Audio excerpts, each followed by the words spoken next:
Why is this Pacers team so inconsistent, such high highs, such low lows? Well, Rhett Bauer and I have some theories, and we're going to break them down today, as well as talk on the rookies and the stars on the Pacers on today's Locked On Pacers podcast. You are Locked On Pacers, your daily Indiana Pacers podcast, part of the Locked On Podcast Network, your team every day.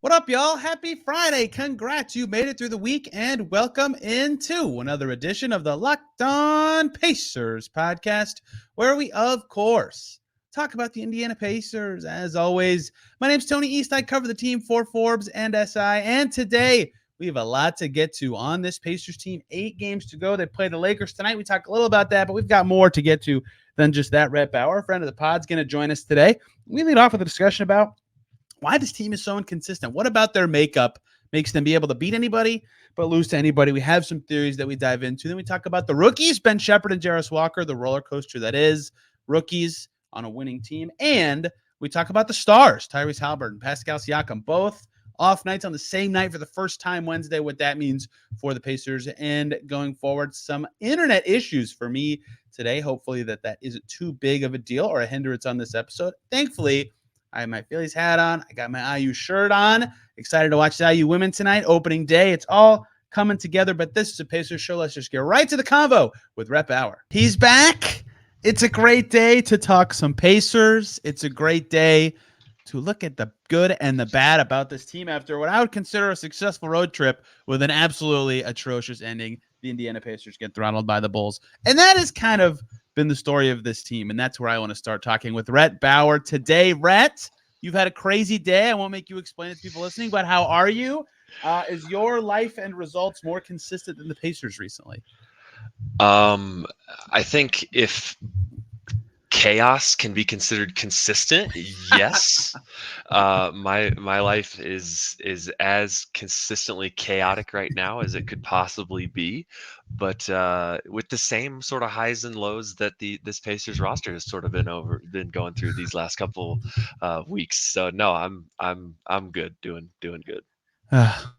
So, look, I said this on yesterday's podcast, but 3 and 4 nights, 5th game of a road trip. That doesn't excuse what happened, but I'm not like shocked that they looked atrocious in Chicago.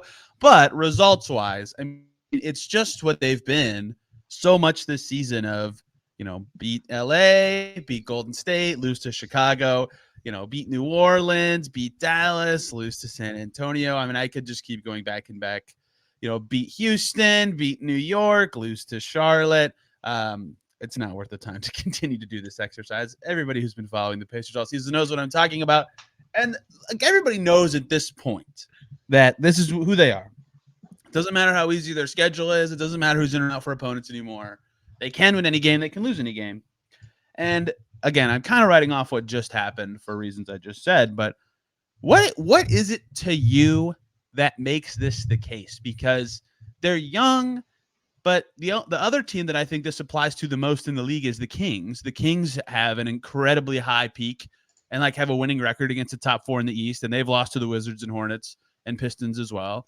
They have low valleys, and they're not as young, right? So maybe it is just youth for the Pacers because they're young, but to you, what is it that makes the Pacers so inconsistent and kind of all over the place? That's a really great question, and I don't think anybody really has the answer. Otherwise, we would be able to maybe get that up Tell the them how to chain. fix it. Yeah, exactly, get it up the chain a little bit.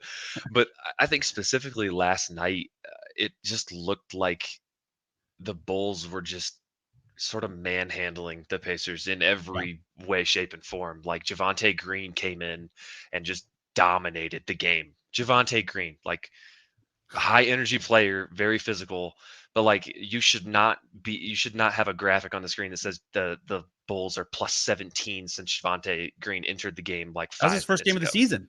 Right. Yeah, it's okay, cool. But I think stylistically for the Bulls, them being such a good team at keeping people away from the rim really, really stood out last night, because it didn't seem like the Pacers could do anything without just swinging the ball around the perimeter and hoping for the best. And then on the other end, they couldn't stop anybody either. And I think that was more fluky than anything, because there were some shots that were going in that was like, please, come on. That is not a shot that Alex Caruso or Andre Drummond or Torrey Craig, like that the runner left side of the floor with the right hand Torrey Craig hit coming across the middle of the lane in the second half. Like, we watched him for how long, and he never once did something like that. And so it could be a little bit fluky. I know that was a game of physicality, but I don't know if there's a consistent theme between all these disappointing losses other than not really looking like the Pacers team that was firing on all cylinders when they beat really good opponents. I had a like half-baked seed of a theory, but it's not very good. So here's where I started from, right? I've talked about this before. They're 24-20 against above 500 teams. That's the third most wins in the East and ninth most in the league of any team, right? That's great. That suggests they're potentially a team that could make the second round. They're so good against winning teams. But they have 13 losses against sub 500 teams, of teams that are in the play-in or playoffs in either conference that leads the NBA. There is one other team in the league, Rhett, that also has 10 losses to below 500 teams that is in the play-in or playoffs in their conference. Do you know who it is? Suns? It's the Hawks. The Suns are close. The Suns have 8, and 3 of them are to the Spurs. It's the Hawks. Right. The Hawks have a similar-ish profile to the Pacers, actually. The Hawks beat the Celtics tonight, so perfect timing to bring them up. The Hawks are 20-26 against above 500 teams. That's more wins against above 500 teams than New York and Cleveland and Philly, and that's the same number as the Dallas Mavericks. Like, that's pretty impressive. And they're 14-13 against below 500 teams. I bring that up to say, do you know what the Hawks and Pacers happen to have in common? Is that they are both very good offensive teams and absolutely god-awful, atrocious defensive teams. The Hawks are 26th in defense and 8th in offense. The Pacers are 25th in defense and 2nd in offense over the course of the whole season. I kind of think that is where this is that they are so dominant on one end that and so bad on the other that there's two ways that a game can go, which one is if the water's shut off and you can't score as much, it's going to be hard for you to keep up. And the other one is the opposite. If the other team is, well, I guess that's the main one. But, if you have a good defensive night, you can win. And so when they're playing good teams and they're laser focused and they're ready to go, right, their margin for error improves and they can win those games. But then when they're not as focused because they're playing a team like the Bulls or like the Pacers' many losses, all of a sudden their offense is a little flimsy and the other team can just score and keep up so easily. Like, I think it's because it's so extreme that it leads to extreme results, right? They're able to keep up with anybody when they're lasered in and focused. And so that almost makes you think it's a mental thing, but maybe it is just something to the elite offense, trash defense style leads to these just kind of like anything can happen kind of results. Yeah, I think if you look at it from a perspective of, okay, if a team stops you doing what you want to do, what are your other options? And I think for the Hawks and for the Pacers, we've kind of seen it this year, is that if a team can get the Pacers out of what they want to do and just stop them from being able to even get inside the 3-point line, which is easier said than done for a lot of the time. But if you can just slow them down on offense, you're going to get some pretty darn good shots on defense, like when the Pacers are defending. And so you can just end up winning the game, whether you're the Spurs or the Bulls. And I think that your point about, the high level of variance in a style like that, especially bringing up the Kings kind of in a similar vein as we saw last year and some this year too, I think that definitely could be part of it. But the funny thing about it is that this game happens in a stretch where the Pacers defense had been awesome, pretty darn good. Yeah. And so that's weird, but well, analysis. It's funny you say that because I wanted to flip the stat really quick. We saw this with the Pacers under Nate McMillan. Like, that team was always top whatever single digit number in defense, and they always beat inferior teams. Like, they just, year after year, consistent. So let's look at the top 7 teams in defensive rating this year, Rhett. That is the Timberwolves, Celtics, Magic, Cavs, Thunder, Pelicans, and Knicks. The most losses any of those teams have against sub 500 teams is the Cavs with 6, right? So I think that this is clearly something to it, is when your defense is so poor, it just opens up your variance so much. And so for the Pacers and the Hawks, quite frankly, because they're able to score and keep up and put themselves in these games, they're able Yeah. to win against anybody, but they're also able to lose against anybody. And it's funny saying all this stuff out loud because like we talk about this when we talk about the team, like we know their offense is good and defense is bad, and that has impacted their results. But now that we're like, this is my half-baked theory is growing as we're talking. Like it just seems like that's what it is. It's just until they can get their defense up to somewhat credible levels. Yeah, their offense is amazing, and that's why they're going to have a winning record and could have a good chance to be in the playoffs. But it's going to be really hard to find consistency until they start defending better. And this month, their results haven't been consistent, but like they're like 2 or 3 clutch possessions away from a really good month. And guess what? They were defending really well this month. Like their best stretch of the season when they won 6 in a row was their previous best stretch of defense. Like I know this isn't rocket science to say that stopping the other team is more important, but to the degree of the roller coaster of the season, I think kind of what it is. Yeah, I think the in the now quarter baked or 3/4 baked idea. It's bacon. Oven's Right, almost done. it's in there. I think the interesting part is when you look at the games that the Pacers have lost since like March 1st, and it probably goes back further than that. The defense hasn't really been as much of a problem as the offense. Like 99 points against the Bulls, Lakers game 150-145. That's just That's the insane. exception though. That 103 against the Cavs, lost by 5. 129 against the Bulls in overtime. 111 against the Wolves. 105 against the Spurs. 102 against the Pelicans.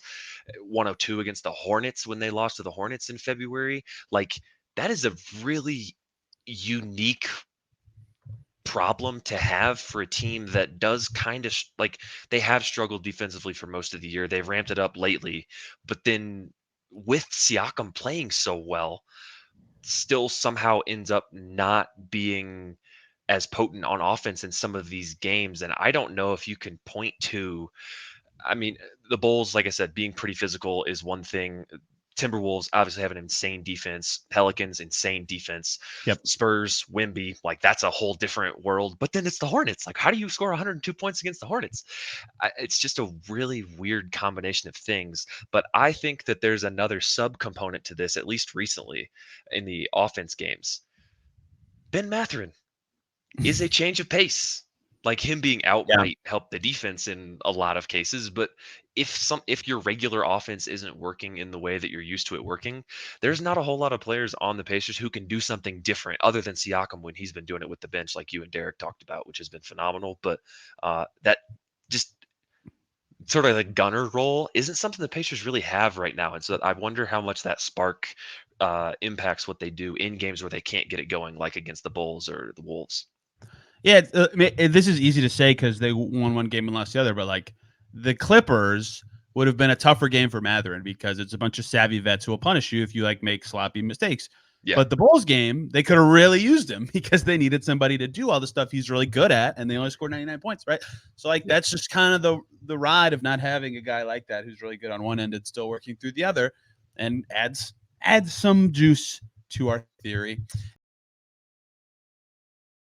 Hey guys, short little break here so we can talk about eBay Motors. Passion, drive, and patience. What brings home the winning trophy is also what keeps your ride or die alive. eBay Motors has everything you need to maintain your vehicle and level it up to peak performance, from superchargers, roof racks, exhaust kits, LED headlights, and more. Whether you're into speed, power, or style, eBay Motors has got you covered. With over 122 million parts for your number one ride or die, you will always find exactly what you're looking for. And with eBay's guaranteed fit, your part is guaranteed to fit your ride every time or your money back, because with eBay Motors, you're burning rubber, not cash. With all the parts you need at prices you want, it's easy to turn your car into the MVP and bring home that win. Keep your ride or die alive at ebaymotors.com. Eligible items only. Exclusions apply. eBay guaranteed fit only available to U.S. customers.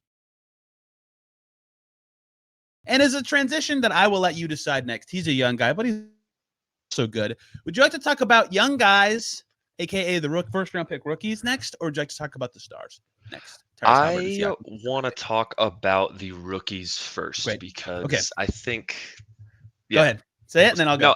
No, if you're looking for something to change over these next 8 games or so, I think that the rookies are like front and center of that sort of discussion. And I know that you and Derek talked about Jarace over Doug and what sort of rotation decision that might look at and what Ben Sheppard's going to do to close out this you year. saw the perils of that pretty quick. Sure did. Yep. And so I want to talk about those guys.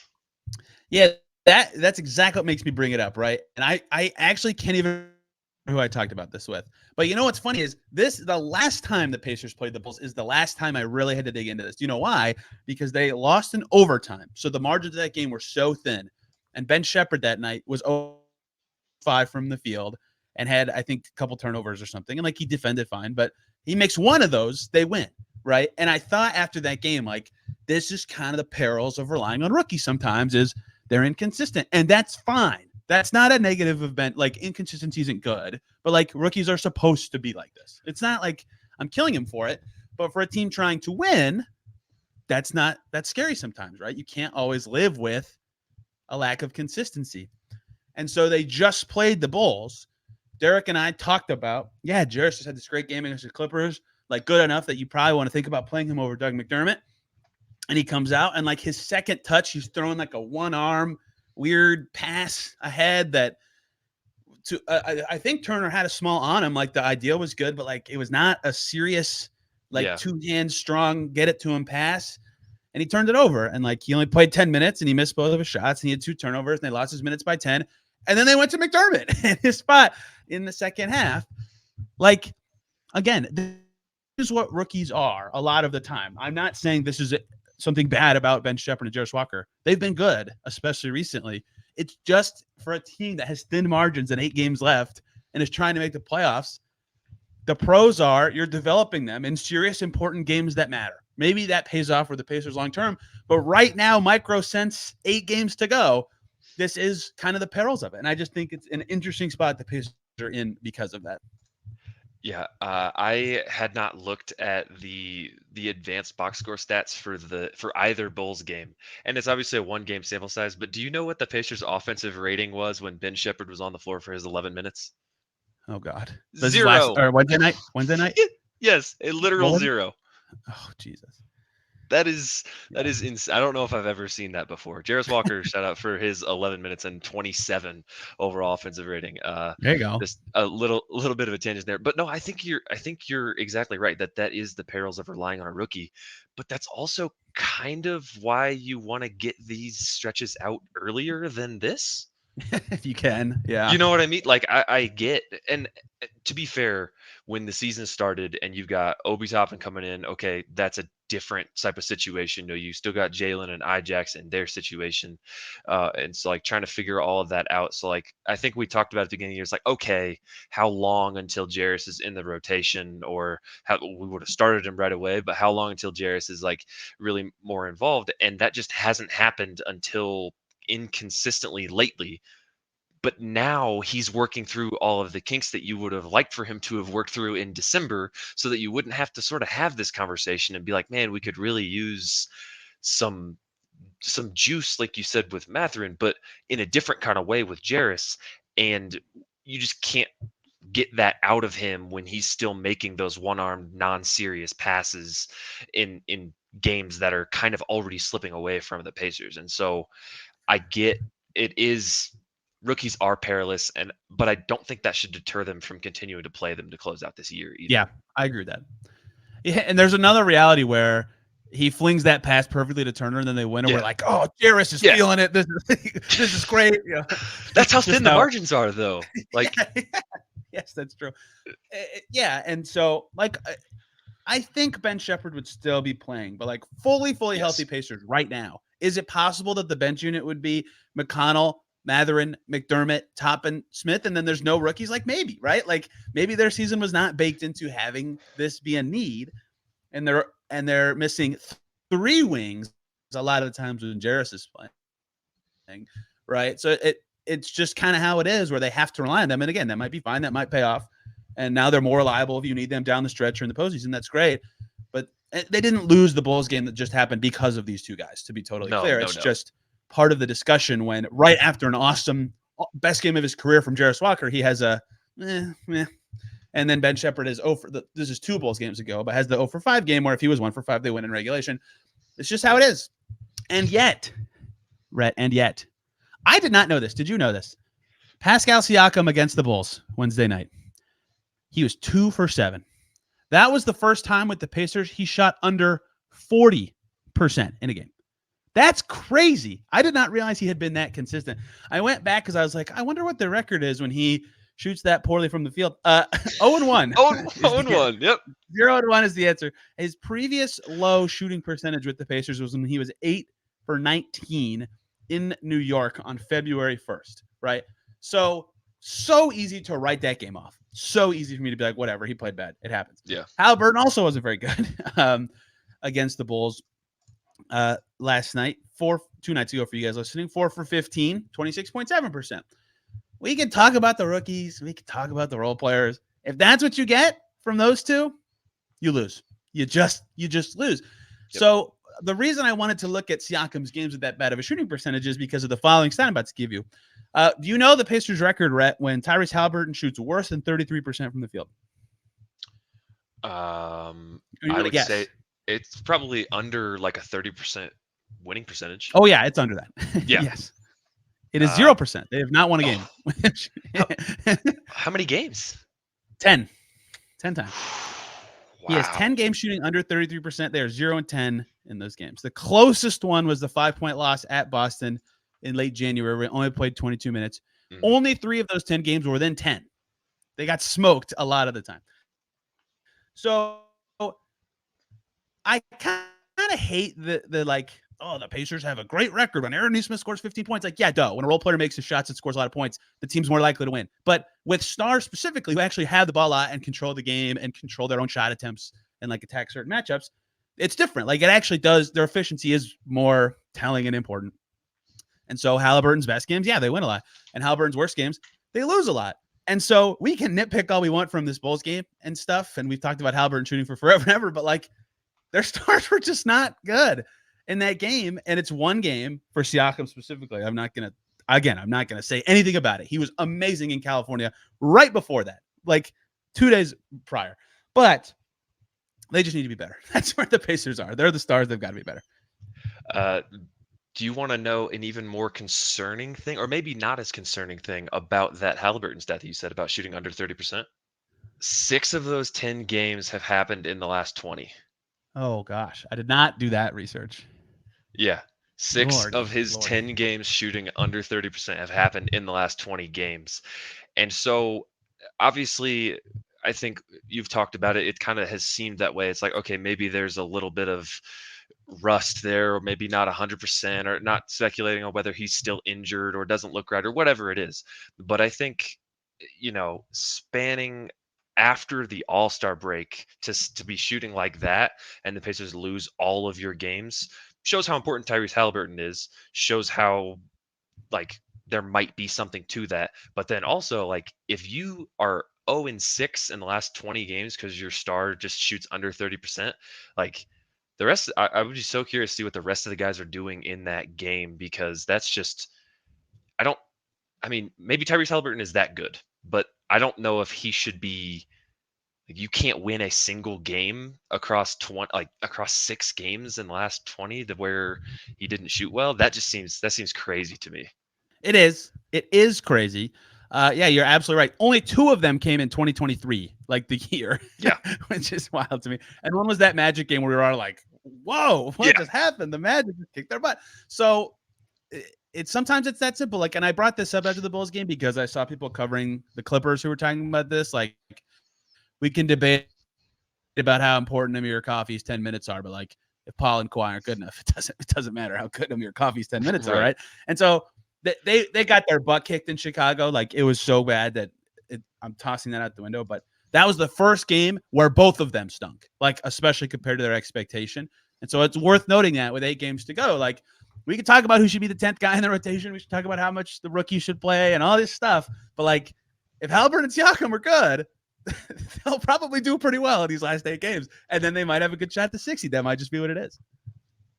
Yeah, it's crazy. When your good players play good, you do good. That's analysis. People tune in for, right? Yeah, this analysis.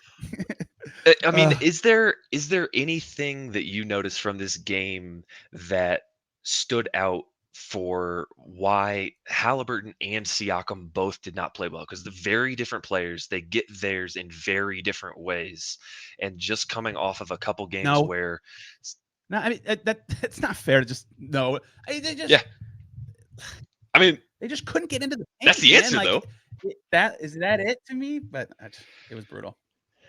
I don't feel like Caruso's good, but I don't feel like that should It be it. It's like you just can't get in the of paint. it was ridiculous.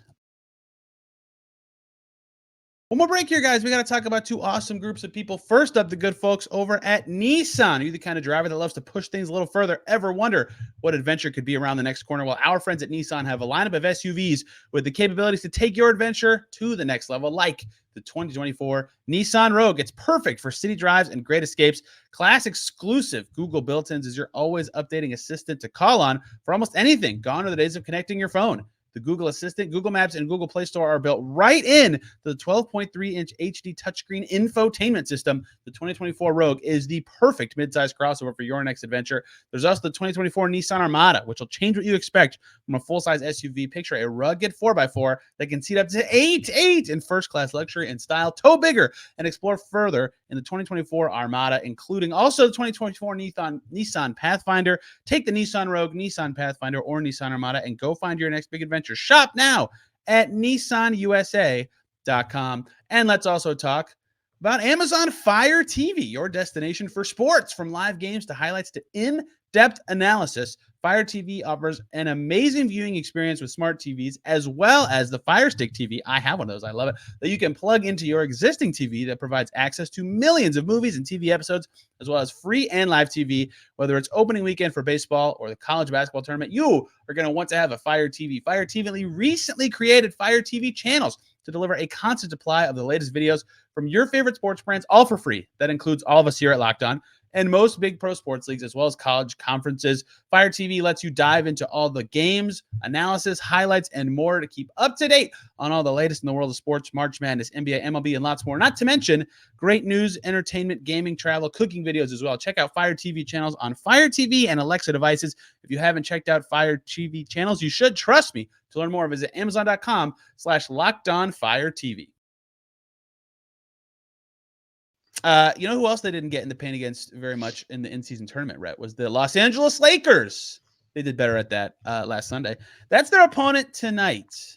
And I like talking about the Lakers because I want to see how the Pacers adjust. They just played them 6 days ago. And I only say that because the teams that have given the Pacers the absolute biggest fits this season by a mile are teams with lots of size, especially like size at the 2-3. The 2-3-4 has been a problem for them. They solved it against the Magic, who don't have as much size on the wings.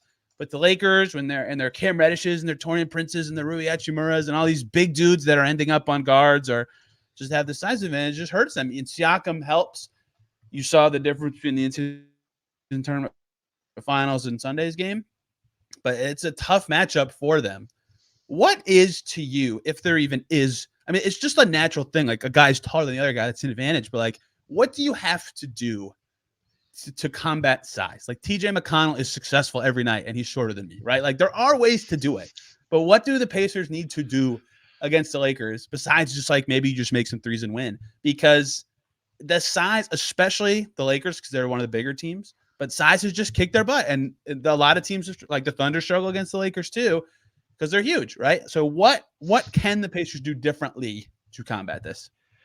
I think the hardest part about the size is that it works on both ends of the floor, which is crazy because if you can't stop the size on defense, then you are letting that size get settled on the other end. And so that makes your life way harder on both sides of the floor because that size is Yes. stopping you when you're on offense. They're getting more rebounds than you. They're getting out of transition. They're more physical. And it just cascades. Just bigger is just generally better.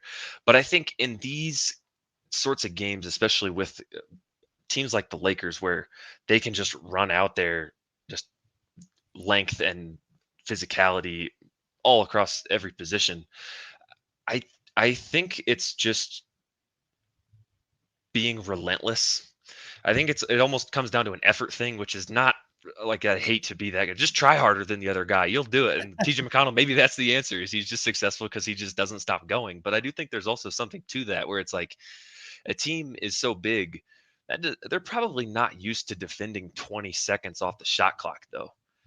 Like if you just keep Yeah. going and you don't settle and you don't play into their hands, which would be, Siakam going one-on-one against Anthony Davis or against LeBron, or, like anything along those lines, or Haliburton driving into the teeth of the defense to get into Anthony Davis and then try to figure something out from there. Like, as long as as long as they keep moving and they keep like keeping and maintaining the advantage, I think that's where they have to try to offset that, because they are naturally at a disadvantage being smaller. So when they can try to just get a microsecond more of an advantage off every pass, I think that's probably the only way they're going to be able to do it, or just hit a bunch of threes. That's there's that. Let's talk, let's just generically look at some large human teams in the NBA. The Orlando Magic, who the Pacers Yeah. struggled with and lost to twice, and finally got over that bugaboo literally earlier this month. The Toronto Raptors, they're smaller than they were earlier in the season, but guess what? Pacers struggled against the Toronto Raptors too. The Denver Nuggets, obviously they're very good. Pacers got swept by them. The Minnesota Timberwolves, who the Pacers got swept by this season. The Lakers, who they are on the cusp of potentially getting swept by. Like, every team the Pacers have really struggled with is huge. The only team they are winless against that isn't huge is the Portland Trailblazers, which is just the most ridiculous thing ever that I have to say out loud. But like, that is among the many Pacers things that you could call their kryptonite or issues or whatever.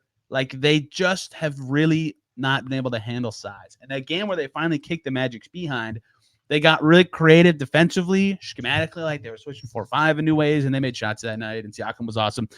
So I kind of think it's going to be about defending pretty well. I know that's lazy to say, but if they can find a way to not let size is definitely more effective around the basket. Like, if they can force the Lakers to, like, Paolo Banchero settled for jumpers and Franz Wagner were settling for jumpers because Myles Turner had a really good night that night. And in general, the Pacers did keep them at it. They're not a good shooting team. They like to attack the paint for that reason. They throw differential is so insane, among other reasons.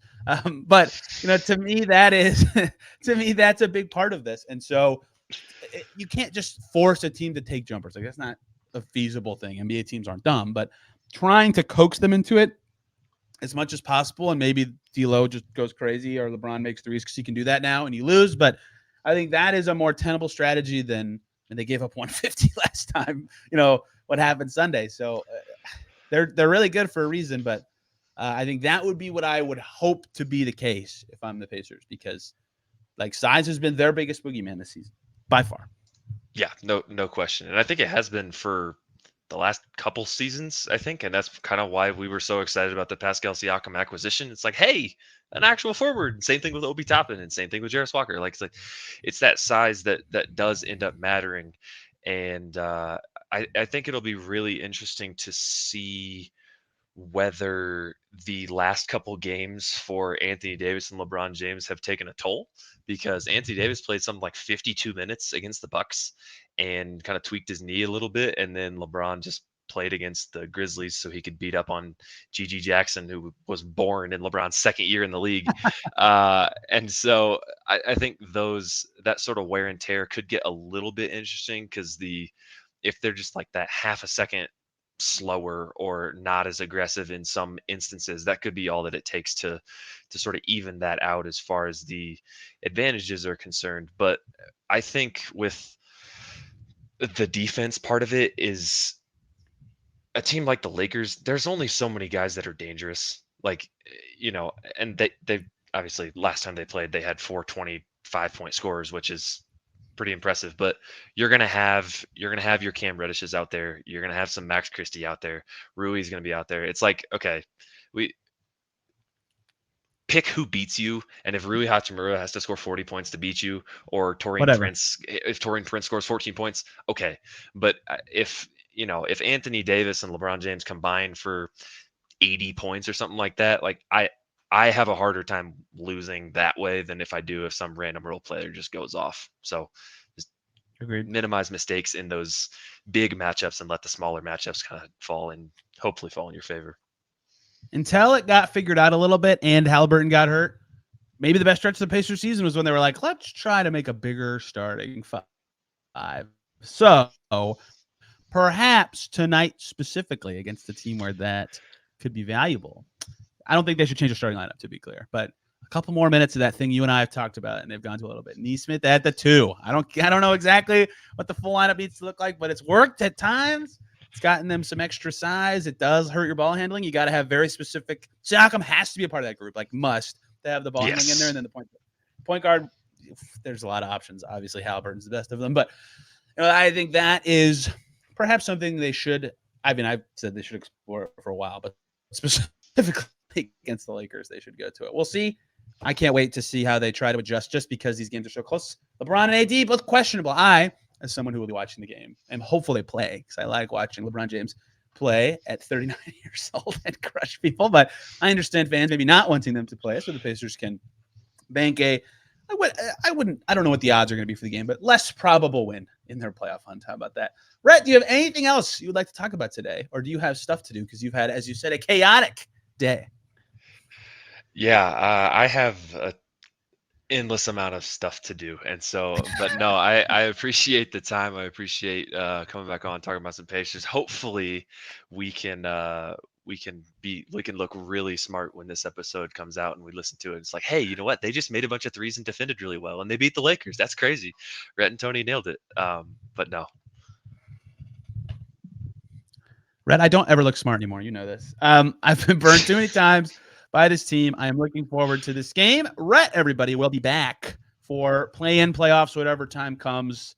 I'm lining up, getting the guest list going for postseason time for the Pacers. They have, again, locked up. They're going to be in the play-in. They're very close to locking up at least 2 rounds of the play-in. So we'll have lots to talk about there. Lakers game is Friday, and then the Pacers don't play till Monday. So we will this is easy for scheduling. We'll talk Pacers Lakers on Monday. What happened, what didn't, the keys, all that stuff. And then we'll look at the Nets, who they play twice early next week. So looking forward to all of that. Hope you guys enjoyed today's show. Rhett, where can people find you and your musings on the NBA and the Indiana Pacers? Find me on Twitter at Rhett_Bauer. I don't know how active I will be, but I will definitely be watching the Lakers Pacers game. And so you can probably find some incoherent ramblings there and wait until next week where we can talk about some play-in. Less frequent recent tweeter, Rhett Bauer. It's a sad day when my timeline features less.